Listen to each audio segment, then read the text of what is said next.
যুবক, আজকে তুমি তোমার যৌবন আছে, শক্তি আছে, নামাজ পড়ো না, রোজা রাখো না, নিজের মন মতো জিন্দেগি চালাইতেছো, নিজের মন মতো তোমার জিন্দেগি চালাইতেছো। হাসরের মাঠে তুমি বড় আফসোস করবা, আর ওই সময় আফসোস করে তোমার কোনো কাজে আসবে না।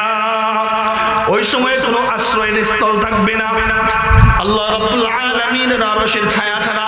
ও যুবক, তুমি যদি তোমার এই যৌবনকালটাকে কাজে লাগাইতে পারো রে মুমিন, আল্লাহর নবী বলেন ওয়াশাবুন নাশা ফি ইবাদাতিল্লাহ, ওই দিন 7 শ্রেণীর মানুষকে আল্লাহ তাআলা আরশের নিচে জায়গা দান করবেন।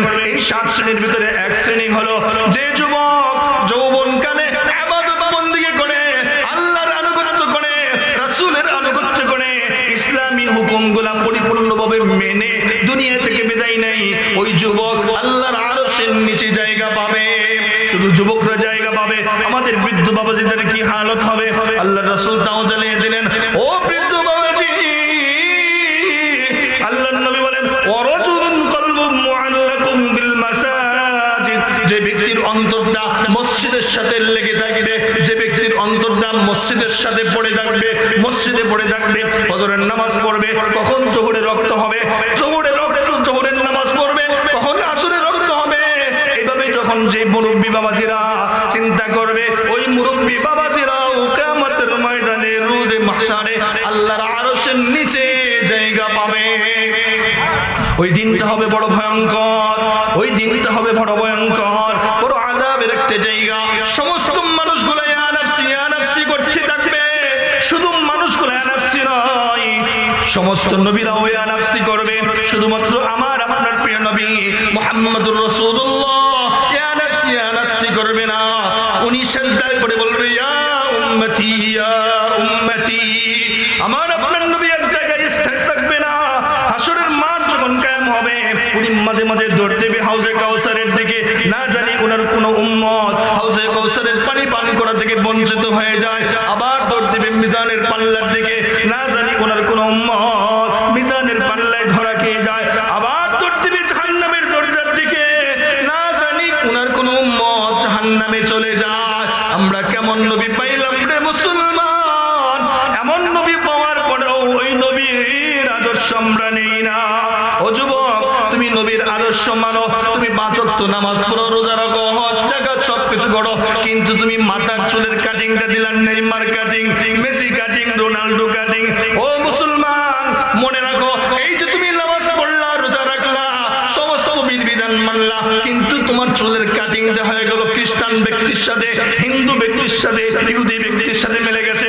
মনে রাখবা, এই বিধর্মী কালচারগুলো গ্রহণ করার কারণে তোমার হাসরটাও কিন্তু তাদের সাথে হয়ে যাবে। বলতেছিলাম ভাই দোস্ত বুজুর্গ, ওই দিন আল্লাহ তাআলা মুমিন ব্যক্তিদেরকে জান্নাতে দিয়ে দিবেন, আর যারা মুমিন হবে না আল্লাহ তাদেরকে জাহান্নামে দিয়ে দিবেন। জান্নাতীরা জান্নাতে যাবে, জাহান্নামীরা জাহান্নামে যাবে, জান্নাতীরা জান্নাতে যাবে, জাহান্নামীরা জাহান্নামে যাবে। জান্নাতীরা জান্নাতে যাওয়ার পরে তাদের বন্ধু বান্ধবদেরকে তালাশ করা শুরু করবে। তারা কি করবে? তাদের পরিচিত আপনজনদেরকে তালাশ করা শুরু করবে। আল্লাহ তাআলা হঠাৎ ওই ব্যক্তিদের দৃষ্টিকে ঘোরায় দিবেন জান্নাতের দিকে। জান্নাতের দিকে যখন তাদের দৃষ্টিগুলো চলে যাবে, দেখবে তার বন্ধুরা ওই জান্নাতের নিয়ামতে ভোগ করতেছে, আরাম আয়েশে আছে, জান্নাতের নিয়ামতে আরাম আয়েশে আছে। আর জান্নাতীরাও যখন জাহান্নামের দিকে তাকাইবে, তখন দেখবে জাহান্নামীরাও তাদের বন্ধুরা খুব কষ্টে আছে। আল্লাহ সুবহানাহু ওয়া তাআলা তখন জান্নাতী এবং জাহান্নামীদের মাঝে কিছু সময় কথা বলার ব্যবস্থা করে দিবেন। এই কথাগুলাই যে আয়াতগুলো পড়েছিলাম, এই আয়াত আল্লাহ তাআলা বলেন ইয়াতাসাআলুনা আনিল মুজরিমিন, জান্নাতীরা জাহান্নামীদেরকে জিজ্ঞাসা করবেন মা সালাকাকুম ফি সাকার, ও জাহান্নামীরা, তোমরা তো দুনিয়াতে আমাদের সাথেই ছিলে, একই কলেজে পড়াশোনা করেছি, একই স্কুলে পড়াশোনা করেছি, একই মাঠে খেলাধুলা করেছি, একই মহল্লায় বসবাস করেছি, আমরা জান্নাতি হইলাম, তোমরা কেন জাহান্নামী হলে? তখন জাহান্নামীরা বলে, ও জান্নাতীরা, শুনে নাও, আল্লাহ সুবহানাহু ওয়া তাআলা আমাদেরকে কেন জাহান্নামে দিয়েছেন? এর 1 নম্বর কারণ হলো ক্বালু লাম নাকু মিনাল মুসাল্লিন। জাহান্নামীরা বলবে বলবে, ও দুনিয়ার মানুষ শুনে নাও, আল্লাহ সুবহানাহু ওয়া তাআলা আমাদেরকে জাহান্নামে কেন দিছো জানোনি? আমাদের জাহান্নামে আসার এক নাম্বার কারণ হলো আমরা মুসল্লি ছিলাম না। আল্লাহ সুবহানাহু ওয়া তাআলা এই আসমান জমিন পাহাড় পর্বত গাছপালা তরুণতা এত সুন্দর করে সৃষ্টি করে দুনিয়াকে সাজাইলেন। এই মানুষের উপকারের জন্যই সব কিছুকে সাজাইলেন। আবার এমন একটা সময় আসবে এই সব কিছু বিলীন হয়ে যাবে, কোনো মানুষ থাকবে না, কোনো জীব জানোয়ার থাকবে না, কোনো গাছপালা থাকবে না, সব কিছু শেষ হয়ে যাবে মৃত্যু নামক জিনিসের মাধ্যমে। মৃত্যু এমন একটা জিনিস, এর থেকে বাঁচার মতো কোনো উপায় নাই, এই মৃত্যু থেকে পলায়ন করারও কোনো উপায় নাই। আল্লাহ রাব্বুল আলামিন বলেন, কুল্লু নাফসিন যায়িকাতুল মাউত, মৃত্যুর স্বাদ প্রতিটা নফসকে গ্রহণ করতে হবে। এই মৃত্যু থেকে বাঁচার কারো কোনো উপায় নাই। কেউ যদি মনে করে আজকে আমি বাংলাদেশ থেকে ইন্ডিয়া চলে যাব, ওখানে আমার কাছে মালাকুল মাউত হাজির হবে না, এই কথাটা বলা আমার আপনার জন্য ঠিক হবে না, কারণ ওখানে মালাকুল মাউত হাজির হয়ে যাবে। সূরা জুমাতে আল্লাহ রাব্বুল আলামিন বলেন, কুল ইন্নাল মাউতাল্লাযী তাফিররুনা মিনহু ফাইন্নাহু মুলাকীকুম। ও দুনিয়ার মানুষ, তুমি মৃত্যু থেকে যতই পলায়ন করো না কেন, এই মৃত্যু তোমার সাথে সাক্ষাৎ করবেই। তুমি জমিনে থাকো, তুমি আকাশে থাকো, পাহাড়ে পর্বতে বন জঙ্গলে, যেখানেই থাকো না কেন তোমাকে মৃত্যু পাকড়াও করবে। এই জন্য কবি বলে, মৌতু কাসিন কুল্লু নাসিন শারিবু, কবরু বাইতিন কুল্লু নাসিন দাখিলু। মৃত্যু এমন একটা জিনিস, এই মৃত্যুর স্বাদ প্রতিটা নফসকে গ্রহণ করতে হবে। কবর এমন একটা ঘর, যে করে প্রতিটা মানুষকেই যেতে হবে। এই মৃত্যু থেকে বাঁচার কোনো উপায় নাই। ইমাম গাজ্জালী রাহমাতুল্লাহি আলাইহির যুগের একটা ঘটনা উনি ওনার কিতাবে উল্লেখ করেন। ওই সময়ের একজন বুজুর্গ ব্যক্তি এরকম ভাবে বসে নসিহত করতেছে, হঠাৎ একজন আগন্তুক ব্যক্তি ওনার মজলিসে আসলেন নসিহত শোনার জন্য। আসার পরে বসলেন, বসে হঠাৎ মজলিসের আরেকজন ব্যক্তির দিকে চোখ দুটা বড় বড় করে তাকাইলেন। এমন ভাবে তাকাইলেন, যার দিকে তাকাইলো ওই ব্যক্তিটা ভয়ে তার শরীর থরথর করে কাঁপা শুরু করলো। কিছুক্ষণ পর ওই ব্যক্তি চলে যায়। চলে যাওয়ার পরে যার দিকে তাকাইলেন ওই ব্যক্তি ওই হুজুরকে বলতেছে, হুজুর আমার ভয় লাগতেছে। কেন ভয় লাগতেছে? দেখলেন না অমুক ব্যক্তিটা আমার দিকে অস্বাভাবিক ভাবে তাকিয়েছে। হুজুর বলে, আমি তো দেখলাম সে স্বাভাবিক ভাবে তাকিয়েছে, তোমার ভয় হয় কেন? ওই ব্যক্তি বলে, আমার ভয় হয় এই ব্যক্তি সাধারণ কোন মানুষ নয়, আমার মনে হয় ওই ব্যক্তি হলো মালাকুল মাউত। তো ওই ব্যক্তি হুজুরকে বলতেছে, হুজুর আমাকে বাতাসকে নির্দেশ দেন, বাতাস যেন আমাকে অমুক দ্বীপে নিয়ে যায়। তখন হুজুর বলে, বাতাস তো আমার কথা শুনে না। ওই ব্যক্তি বলে, বাতাস আপনার কথা শুনবে না, কিন্তু বাতাস যার কথা শুনে ওনার কাছে আপনি বলেন, ওনার কথা ঠিকই বাতাস শুনবে। ওই নাসুর বান্দা বারবার বলার পরে হুজুর দোয়া করা শুরু করলেন, চোখ দুটো বন্ধ করে আল্লাহর কাছে দোয়া করতেছে। দোয়া শেষ করার পরে দেখে ওই ব্যক্তিটা নাই, ওই ব্যক্তিটা উদাও হয়ে গেছে। হুজুর বড় আজীব হয়ে গেলেন। আবার ওনার ওয়াজ নসিহত চলতেছে, চালাইতে শুরু করলেন। হঠাৎ করে দেখলেন ওই যে প্রথমে যে আগন্তুক আসছিল, এই আগন্তুক আবার ওনার মজমায় নসিহত শোনার জন্য চলে আসছে। হুজুর ডাক দিয়ে বলে, মানুষের বিবেক বুদ্ধি থাকা তো একটা কথা, ভদ্রতা বলতে তো একটা কথা আছে।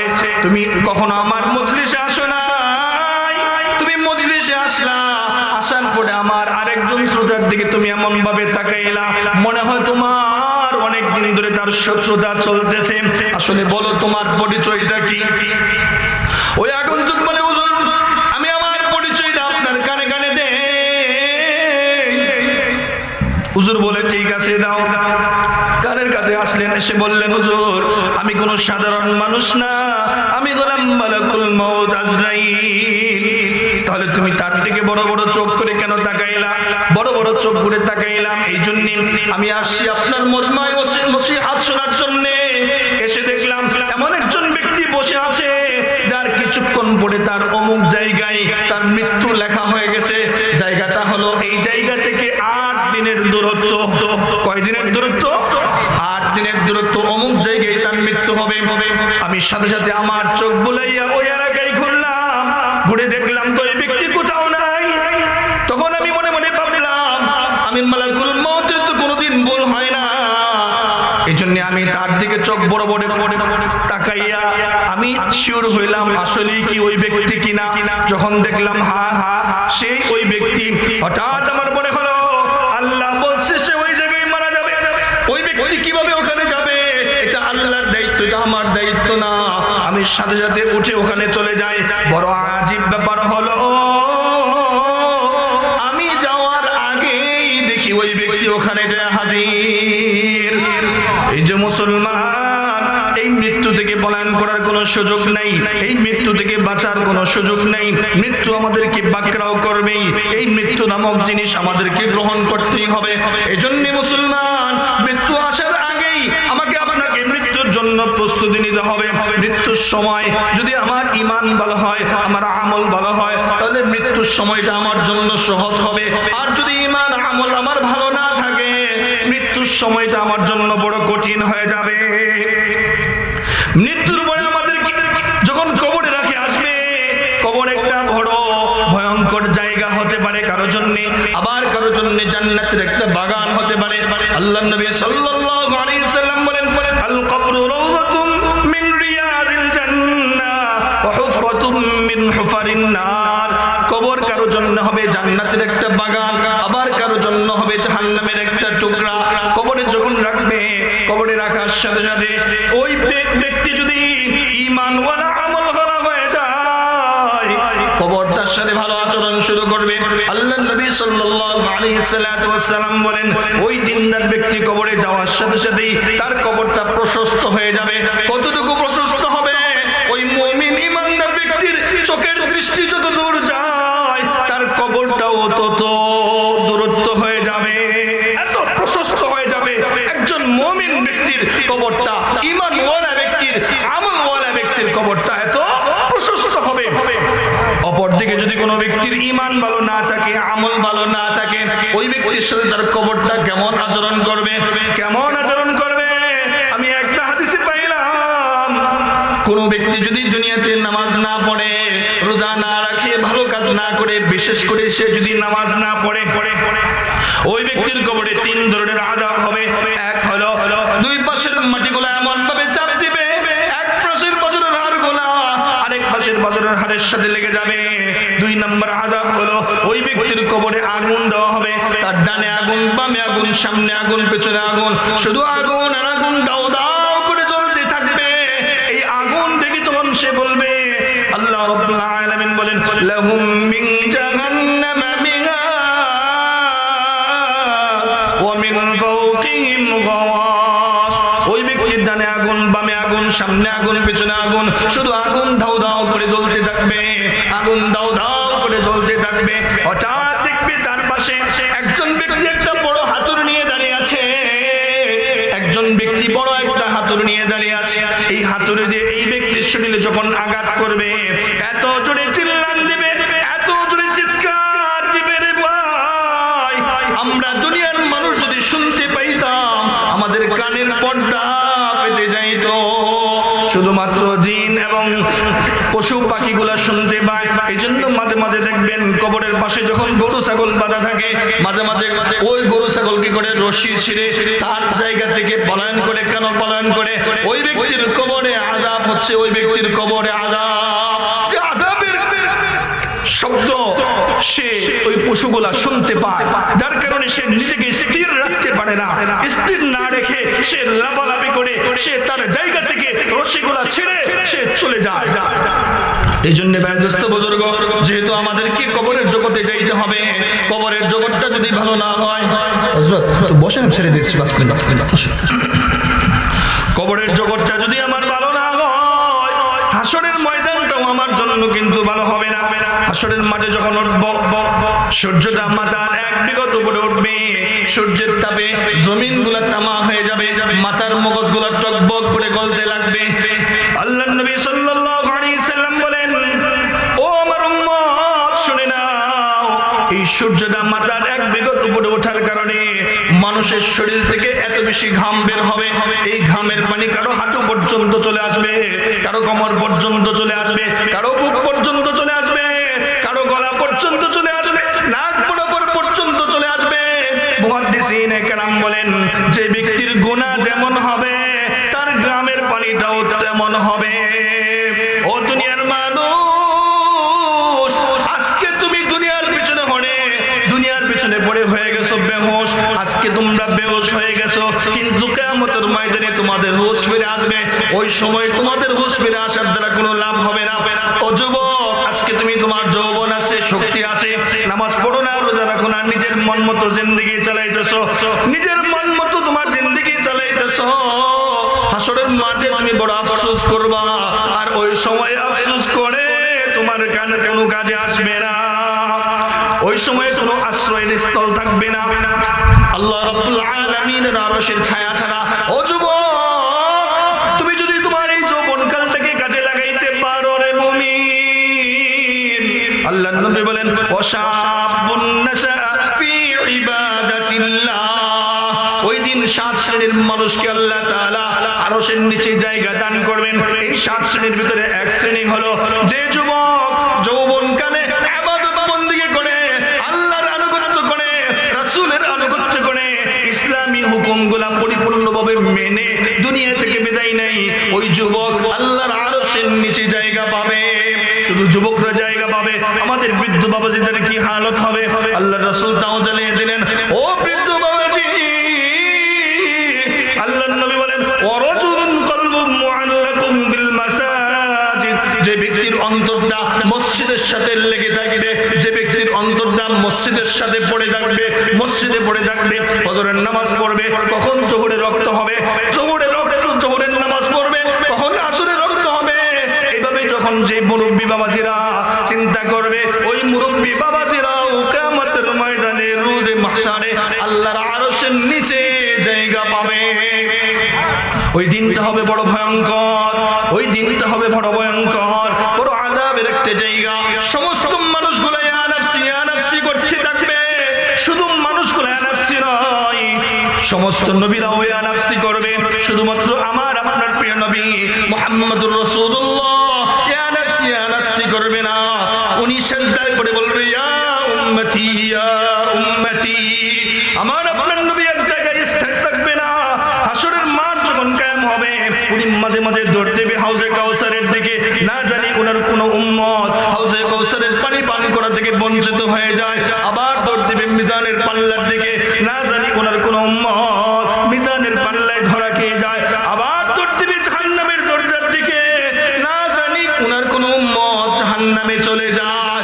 আমরা কেমন নবী পাইলাম রে মুসলমান? এমন নবী পাওয়ার পরেও ওই নবীর আদর্শ আমরা নেই না।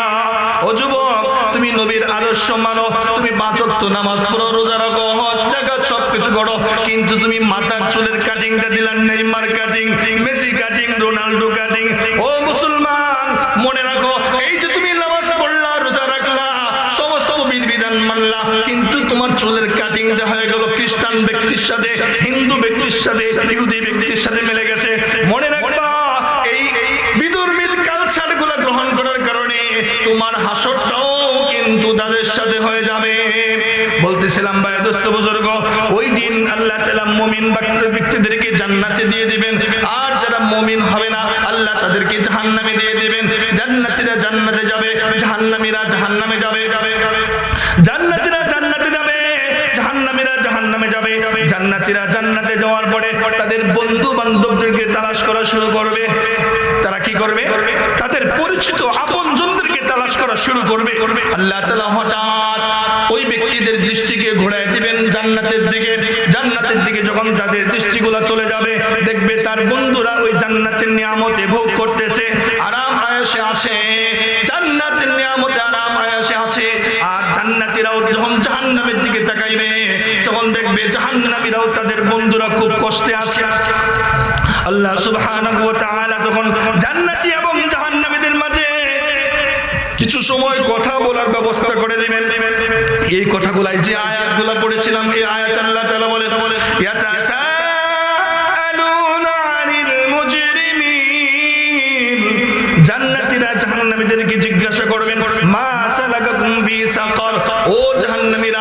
তোমরা তো দুনিয়াতে আমাদের সাথেই ছিলে, একই কলেজে পড়াশোনা করেছি, একই স্কুলে পড়াশোনা করেছি, একই মাঠে খেলাধুলা করেছি, একই মহল্লায় বসবাস করেছি, আমরা জান্নাতি হইলাম, তোমরা কেন জাহান্নামী হলে?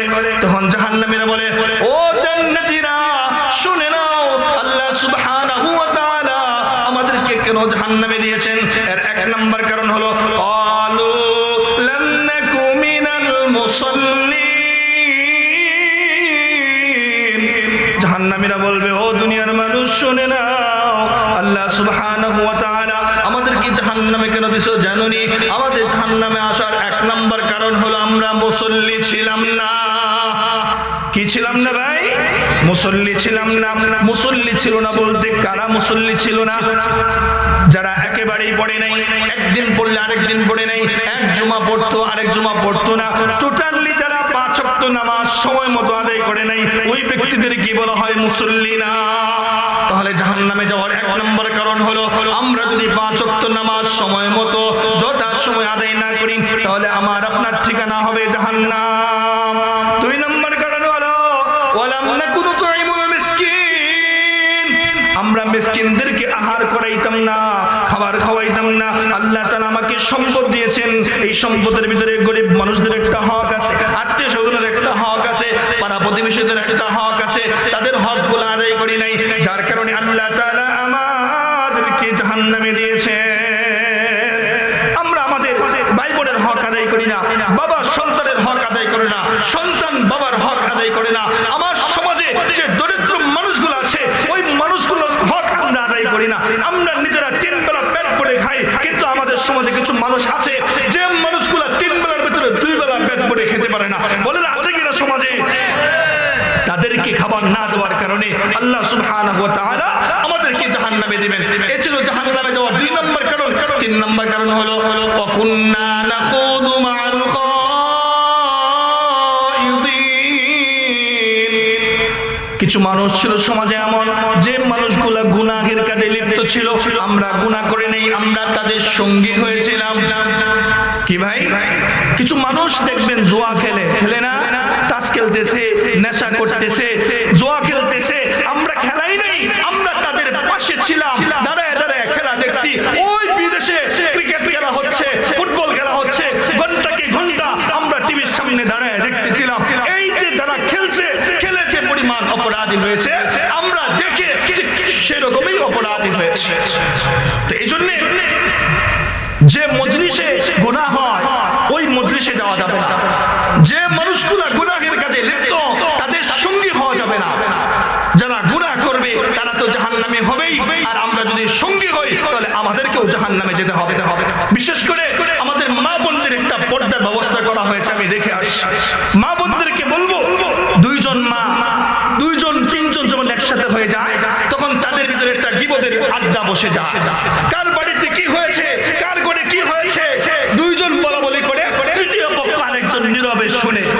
2 জন বলে যে পরিমাণ অপরাধী হয়েছে, যে শুনলো ঠিক সেও এরকম অপরাধী হয়েছে। এই জন্য ও যুবক বাবাজি, ও বৃদ্ধ বাবাজি, ও আমার পর্দার আড়ালের মা ও বোনেরা, আপনাদেরকে হাতে ধরে পায়ে ধরে বলে যায়, যে মজমায় গুনাহ হয়, গুনাহের কাজ হয়, অন্যায়মূলক কাজ হয়, ওইরকম মজমা, ওইরকম ব্যক্তি থেকে আমাদেরকে বাঁচাইতে হবে। ওইরকম ব্যক্তি থেকে আমাদেরকে বাঁচাইতে হবে।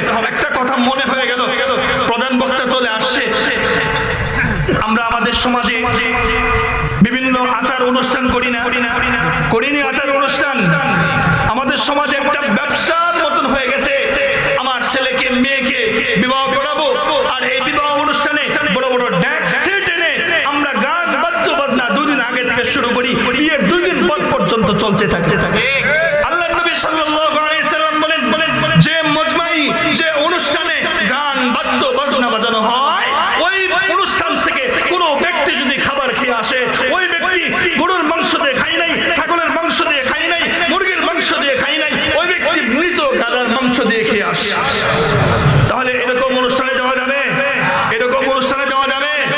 সুতরাং যাওয়া তো যাবেই না, আমরা নিজেরাও এরকম অনুষ্ঠান কখনো করব না, ইনশাআল্লাহ। নিয়ত করতে পারি না ইনশাআল্লাহ। এই ছিল 3 নম্বর। 4 নম্বর কারণটা বলে শেষ করে দিচ্ছি। ওয়া কুন্না নুকাযযিবু বিয়াউমিদ্দিন। 4 দিবসকে ভুলে গেছি। এটা দুইটা ব্যাখ্যা হতে পারে। এক হলো আমরা আখিরাতকে ভুলে গেছি, আর এক হলো আমরা আখিরাত সম্পর্কে উদাসীন হয়ে গেছি। আখিরাত সম্পর্কে উদাসীন কেমনে রে ভাই?